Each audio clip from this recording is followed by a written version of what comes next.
when do you think that a company should raise funds? Because often, so there are two things that I see. One is a lot of companies are just burning cash, and they just see that, okay, we throw cash at and money at a problem, and that should be the solution. Something should arise out of it, right? Whereas you are Right. going with this model where you are like extremely frugal, you are trying to achieve product market fit before getting any investors on. Yeah. When do you think somebody should actually raise funds?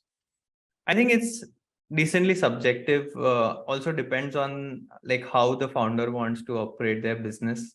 A lot of times, people raise at seed stage if they probably say they are not tech savvy and they want developers.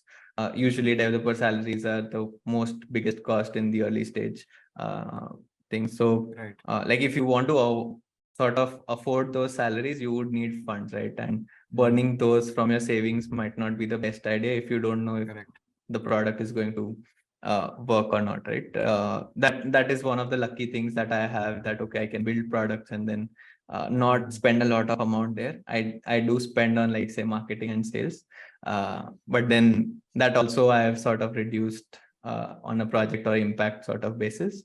But yeah, I think it depends completely on the company. For example, I think Nitin Kamath from Zerodha, in some of the podcasts, he had said that if he had to start Zerodha today, uh, he would not have imagined doing it bootstrap, right? So it depends on like what Mm, domain you are in, what kind of product you are getting. If you're building sort of an e-commerce for having the inventory, you would need funds, right? So those kind of mm, products might not be bootstrap sort of thing correct. for a longer time, right? But yeah, Got it. Got it. So basically, A, subjective, and yeah, B, depending on the type of business and how you want to approach it. So there's no right, like right approach to go about it. yeah, Okay, awesome. I want to pose the same question to you, right? yeah, Um, if you were to start Reczee all over again today, yeah. what would you kind of not do? Like skip like 5 steps and then directly come here. Uh, to be honest, I'm not a person with a lot of regrets. So I still see it as like a learning itself. So it You're a might happy sound soul. very, I might sound very cliched in terms of, or sort of repeating what people have already said. Uh, but then, as I said, right, I had made mistakes. For example, in the ATS, as I said, I wasted some time in, say, the integration and so on and so forth.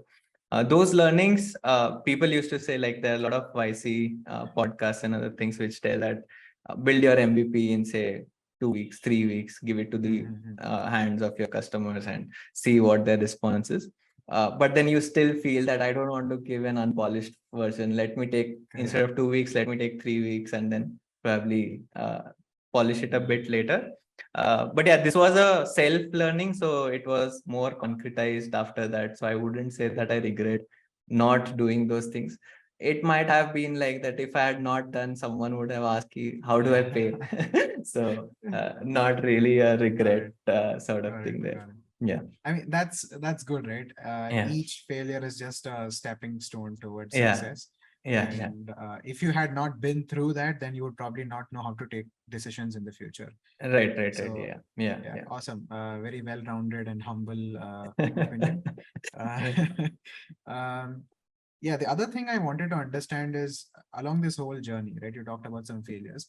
What's been your biggest challenge? So, is it like, was it just the whole entrepreneurship thing, dealing with uncertainty? Was it like breaking into the market, working with people, the business model, product market fit? What aspect of it was the biggest challenge for you?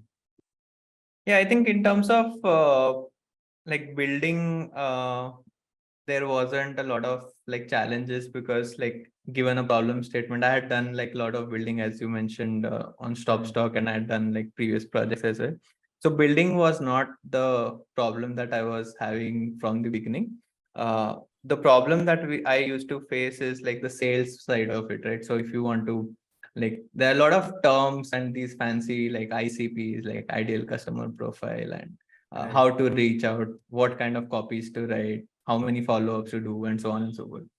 So this I acknowledged very early on that, okay, I'm not the right person to sort of do it more scrappily here. I cannot follow the MVP model here. So there I had sort of taken a few courses, just read about how founders used to do it. So that was a good learning curve for me, trying to figure out that what sells, how to pitch, how to position yourself, and so on and so forth. But yeah, I have gotten decently structured now. I would say, unless I hire a new salesperson, I wouldn't know if that is a good structure or not. But it's sort of floating the boat right now. So Got it, yeah. got it. Yeah, I mean, entrepreneurship is like that, right? It's like very Yeah. uncertain, and you figure it out as you go. Yeah, you have to figure it out. Like basically, like for example, finance, compliances, all of those things you wouldn't know when you are starting out. Correct. You would think that okay, everything is going to just fall in place, but Correct. it's the hard things which would come, and you will have to figure it out, sort of way. Right? Correct, correct. Yeah. You know, in this whole journey of figuring it out, Yeah. you're a solo entrepreneur, right? You're the Yeah. single founder. Yeah. Often people recommend that you have a founder from like a complementary background, at Yeah. least to have a diverse skill set, or at Right. least to have some company, because the whole journey can be very lonely.